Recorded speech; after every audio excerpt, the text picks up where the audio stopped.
반갑습니다. 이번에 사회 과목을 가지고 여러분들하고 같이 수업을 하게 되었습니다.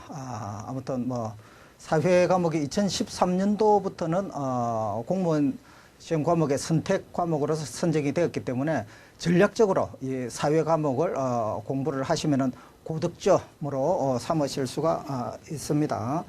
자, 저는 여러분들하고 같이 이렇게 수업을 이렇게 하게 되고요. 저는 최광록입니다.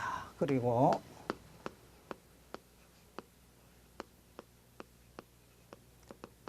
혹시 수업 중에 궁금한 사항이 있다라거나 하면은 이쪽으로 메일을 보내주시면은 제가 메일을 확인을 하는 대로 바로 답변을 드리도록 하겠습니다.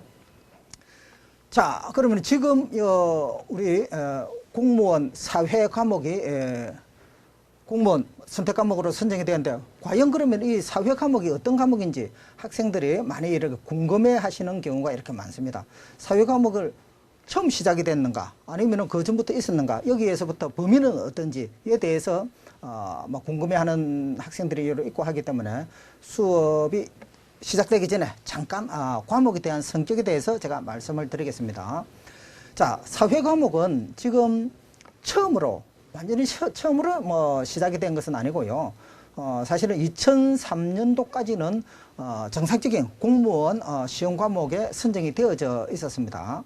그래서 2004년도부터는 거의 한 10년 가까이 잠깐 공백 상태가 이렇게 있었던 거죠.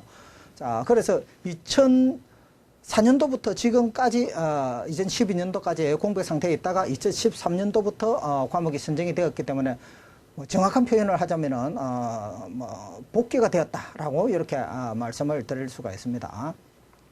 자, 그러면은 이 사회 과목이 여러분들 어떻게 공부를 해 나가고 기출 문제는 어떻게 되는지에 대해서 사실 한 10년 만에 처음으로 이렇게 사회 과목이 선정이 되어지고 했기 때문에 기존에 있었던 기출 문제의 범위를 완전히 벗어나서 새로운 문제가 나올 가능성은 상당히 좀 없다라고 이렇게 판단을 합니다. 그러면은 여러분들이 공부를 할 때는 기출 문제 위주로 이렇게 좀 하시고요. 기출 문제는 2003년도까지의 문제도 있었고, 지금 학생들, 고등학생들이 하는 대학 수학능력시험, 즉 수능시험의 사회 과목도 이렇게 있습니다. 자, 여러 가지의 사회 과목 중에 우리 공무원으로서의 사회 과목에서는 자, 법과 정치, 경제, 사회문화, 자, 요렇게 과목은 세 과목으로서 나누어져 있습니다. 법과 정치는 2012년도 판에는 법과 사회 한 과목하고 정치 한 과목인데, 자, 2013년도 시험에서는 법과 사회와 정치가 하나의 과목으로 합쳐져서 법과 정치다라는 이러한 과목으로서 한 과목으로서 됩니다.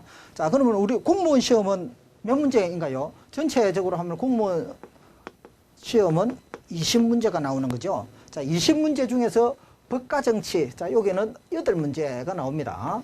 경제, 여기는 6문제, 사회문화 6문제. 요렇게, 문항수는 20문제 중에서 이렇게 나온다라는 것이죠. 자, 법과 정치 8문제에서 보면은 기존에 있었던 법과 사회에서 4문제, 정치에서 이렇게 4문제 해서 총 8문제가 나오게 되는 겁니다. 자, 여러분들 공부를 할 때는 각 과목에 따른 문항의 배정은 거의 이런 형태로 나올 수밖에 없습니다. 6문제, 6문제, 8문제. 자, 과목에 대한 안배는 몇 달 전에 모의평가 문제에서도 이러한 과목에 따른 문제 안배로 해서 나온다라고 발표가 되어졌기 때문에 각각의 과목에서는 이렇다라고 생각을 하시고 거기에 대한 공부 전략도 맞추어져 나가면 되는 겁니다. 자, 그러면은 공무원 시험에 있어서 기출문제 유형으로 공부를 이렇게 하시면 되는데, 그러면 기출문제다라거나 하면은, 자, 2003년도 전까지 공무원 사회 과목이 이렇게 있고요. 그리고 지금도 계속적으로 시행이 되고 있습니다만은 기능직, 일반직 전환.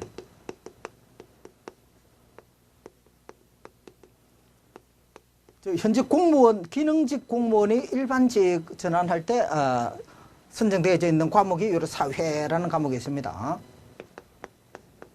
그리고 대학 수학능력 시험에 있어서 수능에 있어서 사회 이런 과목이 있고요. 자, 그래서 기출문제 따라거나 하면은 이러한 세 부분으로서 나누어지는데 이 세 부분으로 나오는 적어도 한 10년 정도의 분량의 기출문제를 여러분들이 완벽하게 이해를 한다라거나 하면은 그러면은 이번 이 사회 시험에서는 여러분들 예상 점수는 몇 점 정도 생각을 하고 있나요? 최소한 95점입니다. 최소한 95점. 기본적으로는 만점을 다 받아야죠. 뭐 만점을 받는다라고 생각을 하시고 20문제 중에서 20문제를 다 맞추는데 실수로 한 문제 정도는 틀릴 수가 있습니다. 뭐 한 문제 정도 아차 실수로 한 문제 정도 틀린다라거나 하면은 나머지 19문제는 여러분들 전체적으로 다 맞으셔야 되는 거죠. 그러면 내가 만점을 받을 수 있을까? 뭐 충분히 여러분들 만점을 받으실 수가 있습니다. 공부에 대한 기본서 어느 정도 뭐 충실하시고 문제 좀 보시고 기출문제 형태로 이렇게 해 나간다라거나 하면은 이 사회라는 이 과목이 법과 정치, 우리가 대학에서 배우는 법학, 정치학 이런 것이 아니잖아요. 경제학, 사회학 이런 내용이 아니고 하기 때문에 고등학교 교과서에 나와져 있는 그러한 내용이 기본서입니다. 기본서는 고등학교 정규 국정교과서예요. 거기에서 조금 더 난이도가 있다라든지 이렇게 나올 수가 있기 때문에 전체적인 형태의 문제는 기출문제의 범위를 크게 벗어날 수는 없다라는 것을 말씀을 드리고 기출문제에는 제 블로그가 있는데 네이버에 이를 보시면은요. 자, 이렇게 최광용 사회라고 키워드를 이렇게 치시면은 여기에 대해 최광용 사회 블로그가 있는데 블로그에는 이 기출문제 형태로 많이 들어가져 있습니다. 그래서 기출문제의 유형을 그것만 확실히 보고 분석을 한다 하더라도 기본적으로 그 범위를 벗어나기는 새로운 문제가 나오기는 상당히 이렇게 어렵고 하기 때문에 기출문제, 자 여기 유형을 잘 이렇게 살펴보도록 이렇게 하고요. 만에 하나 여러분들이 모르는 부분이 있다라거나 하면은 각 과목 선생님들에게 귀찮게 구는 학생이 성적이 오릅니다. 어떻게 귀찮게 구는가요? 질문을 많이 하는 거죠. 질문을 많이 하고 모르는 부분이 있다라고는 하면 그 부분을 가장 좋은 것은 자기가 스스로 개척을 해 나가고 해결을 하고 그러고 나서 모르는 게 있다라거나 하면은 그냥 넘어가시면 안 되는 거죠. 반드시 질문을 하고 그 부분을 해결을 하고 이렇게 하셔야 되는 겁니다. 자, 아무튼 요 사회 과목을 여러분들이 선택을 한 이상 여러분들은 만점을 받는다라고 이렇게 생각을 하시고 공부를 이렇게 하셔야 되는 겁니다. 자, 사회 과목 진도에 들어가도록 하겠습니다. 잠깐 쉬었다가 본 진도 가도록 하겠습니다.